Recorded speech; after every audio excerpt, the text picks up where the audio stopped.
السلام عليكم، اهلا بيكم في مطبخي. ما تيجوا نعمل اشهر طبق جانبي بيتقدم على السفره بتاعتنا سواء في العزومات وفي رمضان وغير رمضان. تحفه في جميع الاوقات. هنعمل الجلاش باللحمه بطريقه حلوه قوي. انا شفت الطريقه دي قبل كده يعني على النت وجربتها، الصراحه لقيتها تحفه، بيديني نتيجه جميله جدا. مقرمش من بره ومن جوه، مقرمش من فوق ومن تحت، وطري وجوسي من جوه، جميل جدا. مكون واحد حطيناه اداله تماسك واداله لون حلو قوي قوي. تابعوا الفيديو معايا للاخر عشان تشوفوا ايه المكون اللي احنا حطيناه على صينيه الجلاش وادانا الصينيه التحفه دي. كالمعتاد جبت الصينيه بتاعتي ودهنتها ماده دهنيه. دي سمنه بلدي، سمنه نباتي، زيت على سمنه على زبده، اللي موجود عندنا هنشتغل بيه. هبتدي بقى ارص الجلاش. هنا الجلاش اكبر من الصينيه، فبقيت اتني من ناحيه مره، والناحيه التانية والمره التانية بتني من الناحيه الايه المعاكسه ليها. انا كنت بحط ورقتين بورقتين. تمام. قسمت الجلاش او لفه الجلاش نصين عشان يبقى الاتنين او الطبقتين اللي ما بين اللحمه قد بعض. حطيت ورقتين في ورقتين وما بينهم ماده دهنيه، وبالذات على الاطراف طبعا عشان هي اسمك من اللي في النص. واديت لها بقى لحمه معصجه. اللحمه دي انا معصجه كالعاده، بشيل اللحمه متعصجه في التلاجة، بتبقى جاهزه لاي طارئ او ظروف طارئه يعني. المكون اللي هيخلي الجلاش حلو معانا رشه من الجبنه الموتزاريلا، هيديها تماسك من جوه وهيخلي اللحمه جوسي. تمام. حطيت كميه لحمه حلوه كده. ابتدي بقى اقفل بالجلاش بالنص التاني من الجلاش، زي ما عملت تحت هعمل فوق بالظبط.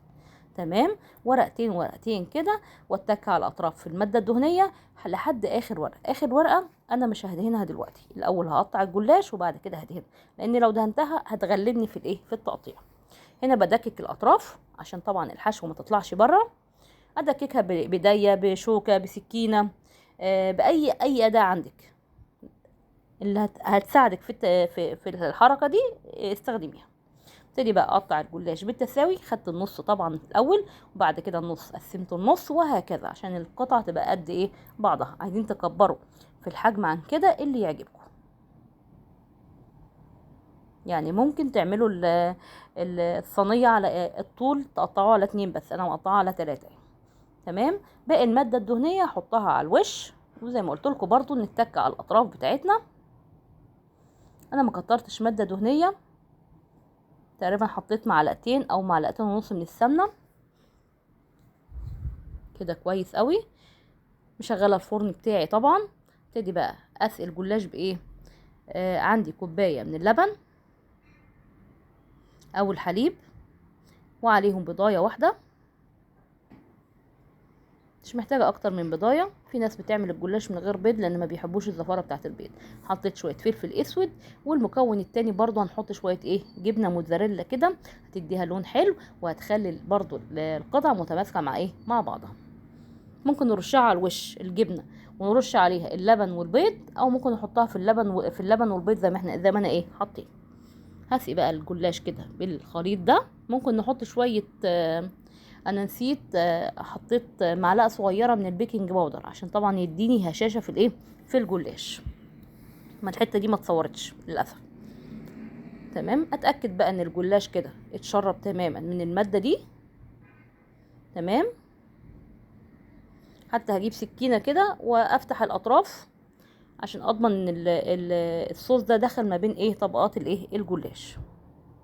هدخلها الفرن على الشبكه. الفرن سخن طبعا، هنخلي بالنا لان الجلاش بيلون بسرعه.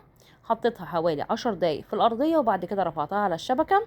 خدت لون حلو معانا زي ما انتم شايفين. والف هنا، جربوها وان شاء الله هتعجبكم، هتعجب الاولاد. جميل جدا بجد، حلو قوي. انا بحب الجلاش وطعمه حلو قوي. جربوا الجلاش بالطريقه دي بشويه الجبنه الصغيرين دول، هيفرقوا جدا في الطعم وفي الشكل وفي في التماسك القطع. جربوا الوصفه دي وان شاء الله اذا عجبتكم ما تنسونيش في اللايك والشير والاشتراك في القناه، واشوفكم ان شاء الله في فيديو جديد. باي باي.